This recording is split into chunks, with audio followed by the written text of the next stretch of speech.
Welcome back to SiteGrinder, one hint at a time. So this is a pretty simple document. I think you can all figure it out. We've got a footer background color layer. There's also a browser background color layer. See some text layers on there. So it's all pretty straightforward. Client is pretty happy with it, but they really want the content area of the page to have its own background color. Now we can do that by using a page size layer. So I've got one here, and I'll just go ahead and turn it on.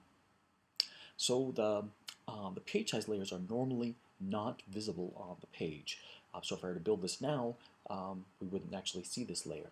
However, like columns, if I use the color overlay layer effect, then the page size layer will be visible. So I'll just go ahead and do that. I'm going to choose the color overlay layer effects.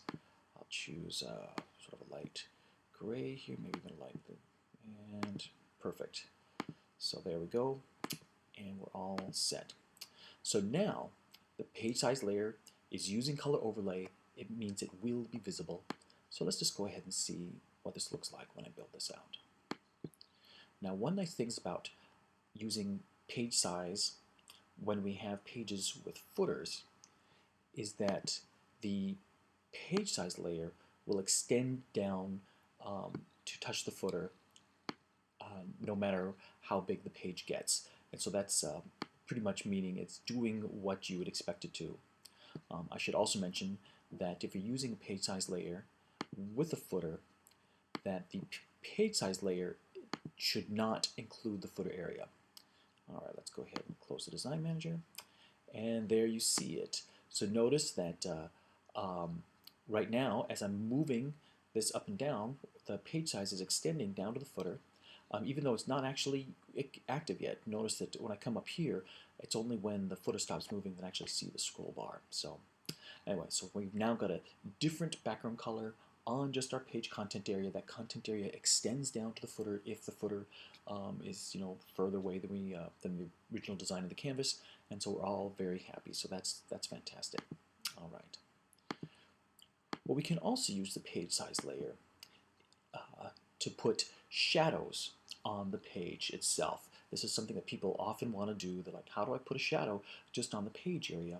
Well, we can also do this with the page size layer. Now, when we want to do this, we usually want the page size layer to be just a little bigger than we would want it normally. So I'm just going to extend it out here just so there's a little room for the shadow on the side so it's not bumping into my content. So I'm happy with that. Now, it's the page size layer itself does not get the shadows. Instead, the page size layer can have a matching content layer, a matching background layer rather. So I'm going to make a new layer, and I'm going to give it the same name as the page size, center, but I'm going to call it background. So here we're seeing the background hint again, and the background hint, as we know, allows us to use either the gradient overlay or the pattern overlay, and in this particular case it would apply it to the page size.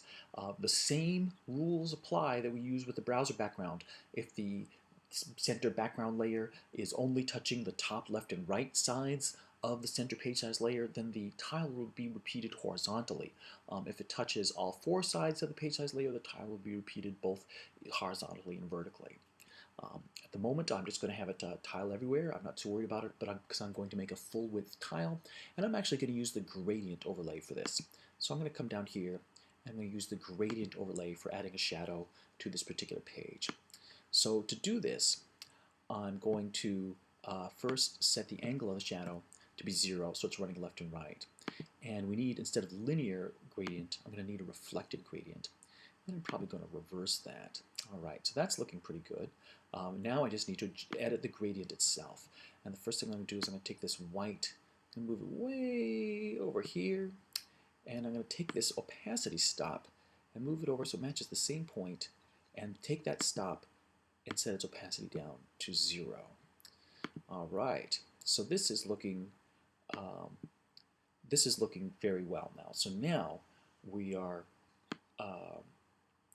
quite happy with the way that the shadow looks. I'm going to take the opacity on this background layer itself.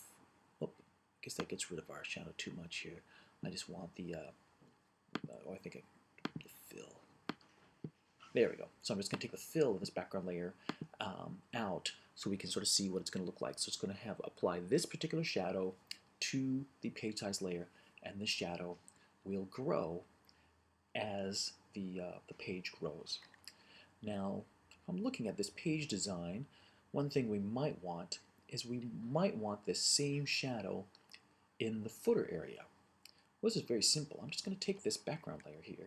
I'm just going to duplicate it, and I'll call it footer shadow. I'm not even going to, doesn't even need a hint. And I'll just make sure it's above our footer background layer, so it's going to be included in the footer once it's in the same geographic area. And I'm just going to make it the same size as the footer area is, meaning just, so it's just within the footer, just like that. And boom, and let's see how that looks. So now I have applied a shadow in the area of the footer. In this particular case, let's see, what have I done here? My photoshopping skills are not exactly perfect. This the shadow is not it's not coloring the middle part in, but I will leave that to you to fix, because this is not part of my lesson. But you can see where I've just taken this this gradient overlay that we were using on the background layer, moved it over to the footer, and getting it to work there. And in fact, I think this will work simply by moving this, stop, changing this to back to 100%. Will that be what I want? No. All right, well, I'll leave it for brighter people than me to figure out, but we'll just do that. So let's go ahead and I'll build that out right now.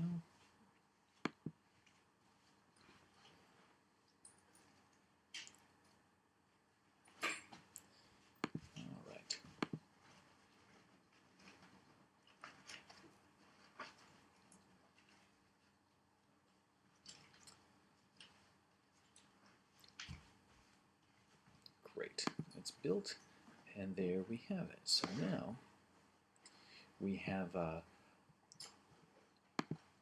we've got, as the page is grown and shrunk, the page has shadows on it, the footer has some sort of shadow effect we've put on it, just a graphic on top with some sort of shadow effect, and the everything is working really well, quite as we wanted to. So that's fantastic. If this particular design had a header as well, if I were using the browser background to put a top header on it, then I might not want the page size blocking that. I would say, well, that's I don't want the page size with this shadow blocking the header in this particular fashion. I don't want that. So I'll just I'm going to copy this part of the browser background and that intersects the page size, and just make it its own little graphic so that it'll cover up what the page size is doing, cover up that page size shadow and color effect.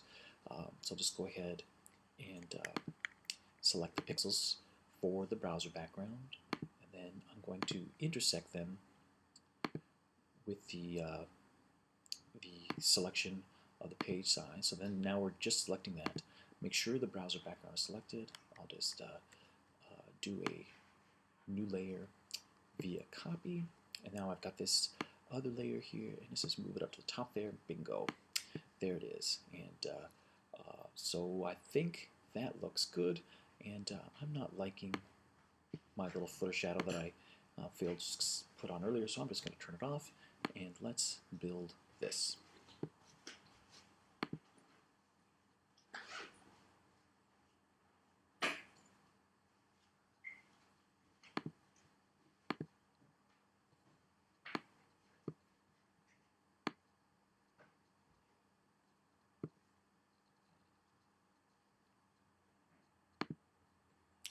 Bingo. There we go. So now we have a browser background applying a header, page size with its background applying a shadow to the page size, a footer on this thing, and another graphic up here at the top that's just covering the page size shadow to make sure that we don't see the page size, background color, and shadow up in the top area. So that's all looking quite excellent, and I hope you've enjoyed this lesson. And in the future, we're going to be moving on to outside of all we've been doing lots of tiling types of things these last few lessons, and we're going to be getting away from those in the next ones. Thank you very much.